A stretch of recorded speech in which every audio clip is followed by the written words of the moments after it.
What's up, everybody? It is me again, Brian, personal trainer and coach. This is video number 2, where I'm going on a 15-week cut and showing you the entire process. In the first video, we went over how I figure out what my maintenance calories are, how many calories in a deficit I need to be in based off how many pounds I'm trying to lose per week. So if you haven't seen that, make sure you go check that out so you're on the same page. In this video, we're going over how we get on track and how we stay on track. So we've got that number of calories we need per day. We know we need that minimum amount of fat and protein, and then the rest is filled in with carbs. We use that information to find recipes that are going to fit that criteria.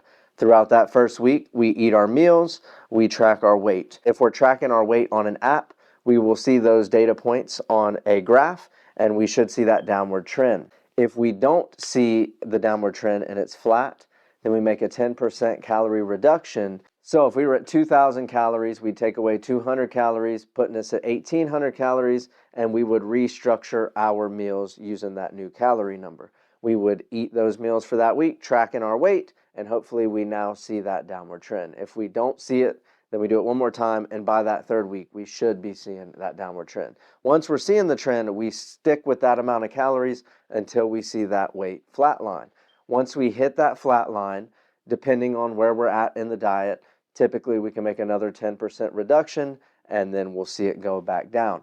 Now, there does come a point where it's no longer good to make that 10% reduction, and we need to go on what's called a maintenance phase. To understand why, you have to understand what the body is doing while you're on the cut. So when you started your weight loss journey, most of us, we were just eating whatever, and our body was comfortable with that amount of calories. When we started the cut, we start to lose that weight, and our body's like, wait, hold up, we're about to die. And the reason it thinks that is because in the past, food was not so abundant, and to get the food that was available, you had to go hunt it down. You had to do a whole bunch of stuff just to get it into your mouth. Fast forward several years later, we have an abundance of food, but we have those same genetics that think we don't.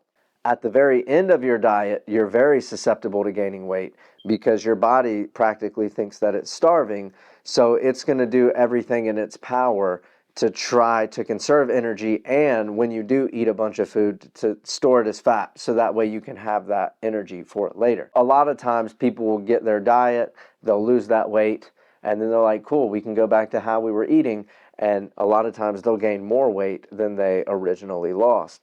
So that maintenance phase is very important, and I do what's kind of called a reverse diet, which is where we add those calories back in slowly. So to make numbers easy, let's say we were at 2,000 calories, and let's say by the end of the diet, we got all the way down to 1,200 calories, which is crazy low. That was 800 calories that we've taken out of our diet. And you got to remember, 2,000 was already putting us in a deficit because that's where we started our diet at. So now we're down to 1,200 because we think we're going to keep losing weight, but we flatline. So now we go on that maintenance phase, and that maintenance might be we add back in 100 or 200 calories. I'd say 200. We add back in 200 calories. Now we're at 1,400 calories. And every week or so, we slowly add in 100 or 200 calories to get our body used to the amount of calories that it's getting. There's a thing called NEAT. NEAT is all the energy that we expend outside of exercise, doing things like walking up and down the stairs, walking in general. When you're on the phone pacing, if you're twiddling your thumbs or tapping your feet, all those things burn lots of energy. And as we go through our diet, we start to take away the activity that we're doing to conserve the energy. So we'll tap our feet less. We'll twiddle our thumbs less. We might just get home and sit on the couch when otherwise we would have wanted to do other things. That's one of the reasons I tell my clients, if they burn 500 calories on the treadmill, to go ahead and chop that number in half and say you burned 250. Because a lot of times they'll think to themselves, okay, I burned 500 calories. Now I have 500 that I can go spend. But really, they may have saved half of those calories in NEAT that they would have otherwise expended if they didn't do the exercise that burned the 500 calories. So now they've saved 250 calories, and then they go eat a burger that's 500. Well, now they're in a 250 calorie surplus because they overestimated the amount of calories that they burned because they didn't factor in the compensation that your body's going to make with NEAT. I know, right? Fun stuff. So at the bottom end of that diet, your NEAT is extremely low. You're not doing a lot of extra moving around that you would have normally done. So you slowly add those calories back in, which then tells your body like, okay, we're getting food. We don't have to store all this energy because it's coming in. We're not in a deficit. We're in that maintenance. And slowly you can get that NEAT to go back up. So as you're adding these calories back in, you may not even be gaining any weight. And we can keep adding those calories back in until finally we do gain a pound or two. Once we've gained that pound or two, it might have been 8 weeks of adding those calories back in. Now we know I'm no longer at maintenance, I'm in a surplus. And then from there, we can reassess. Do I want to stay at maintenance? Do I want to try to lose more weight? Or do I want to go on a bulking phase and try to gain some muscle? Now we've got our calories back up, and now we have a place to where we can start to lose again. So back to our first example, we were at 2,000 calories at the beginning of that diet. We may get our NEAT back up to where we can be back at 1,800 calories. Now we've lost weight, we're back to 1,800 calories, and now we've got a little bit of playroom to bring those calories back down. Now when you couple this with lifting weights, then we can start to gain muscle, and that muscle that we gain is going to require calories. So then we will need to eat more. And I have found that as I have gained more muscle, I have been able to eat more food, and I have been finding it more and more difficult to put that weight on. Now, a few tips on tracking. When you track your weight, you want to do it as often as possible. I go ahead and do it every day. I make it part of my morning routine. I wake up, I use the restroom, I am naked because I'm about to hop in the shower. I hop on the scale, weigh myself, and then I take my shower, start my day. When I do that, I open up the app, and then Bluetooth, it sends all the data to the phone and automatically does all the graphing and tracks everything else.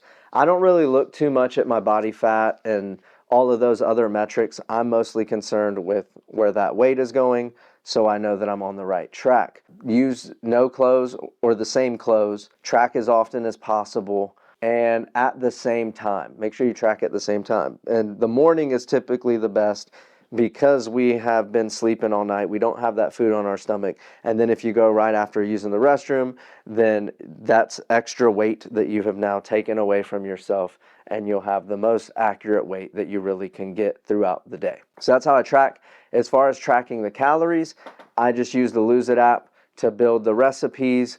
And it's really cool because you can figure out, okay, this recipe has 900 grams of potatoes, it has 500 grams of chicken, and it's got X amount of grams of all this stuff, and it builds it into a recipe. And then I can say, all right, this recipe gave me 6 servings that were equal, and now it'll divide that up, and I know this one serving has this many calories with this much protein and all of that. So then when I go later to eat that meal, all I have to do is pull up the recipe and put a serving in there, and it's much easier to track. And you'll start to find that you don't need to do that much tracking. Once you've tracked for a few weeks, you'll find the meals that you really like. Usually you'll stick to them. Then you already know that this meal, the macros are good, protein's good, calories are good.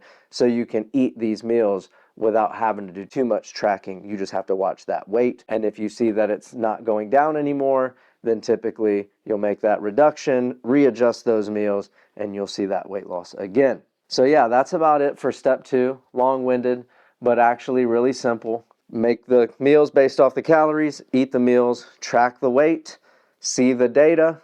If it's trending down, stick to it. If it's not, make that 10% reduction. And then you keep going from there until you can no longer cut those calories and you need to go on that maintenance phase. Get your metabolism fired back up, as an easy way to say it. And then once you have gotten those calories back up, then reassess and decide where you want to go from there. In the next video, I'm going to go over the Lose It app, how I use it, how you build those recipes, all of that good stuff. If you buy a scale from Amazon, it's already going to have an app. All you do is just pull it up, it syncs it. But if you just use the Lose It app and you already have a scale at home, it has a section in there where you can track your weight, and it automatically tracks it on a graph for you. Super cool. So make sure you guys like, subscribe. If you have any questions, leave them in the comments. Best of luck. Keep up the good work. I will see you soon. Peace.